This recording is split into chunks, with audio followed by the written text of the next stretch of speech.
شاندەیە ئەمریکایە تایبەت بۆ سووریە دبێژە هەبوونا هێزن ئەمریکی لەسەر زەڤین پەترۆلێ ڕەوایە و دەربارەی پرۆسەیە ژن و ئاڤاکردنا سووریە گوت کو شەرت و مەرجن وان هەنە تا ئەو ئالیکار بن دوێ پرۆسەیەدا.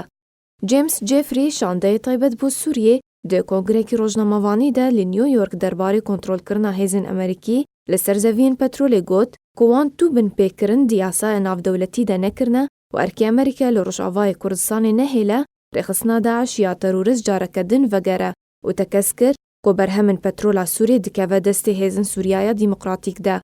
Derbarê jin û avakirina Sûrî de James Jeffrey got ku wîlayetên yekgirtî beşdarî di wê yekê de nakin ta proseyeke siyasî cihê baweriyê de newê encam dan. Jeffrey serbar kir ku yek ji armancên wîlayetên yekgirtî yên sereke fişarê ji her du aliyên aborî û diplomasî li ser rejîma Sûriyê bike. Amaje kir hemû hevalbendên Washingtonê li ser wê yekê erêkirine. Hêzên Emerîkî ji sala 2015 ve derbasî Sûriyê bû. Lê Serokê Emerîka di heftê cotmeha borî vekşana hêzên xwe ji Sûriyê ragihand.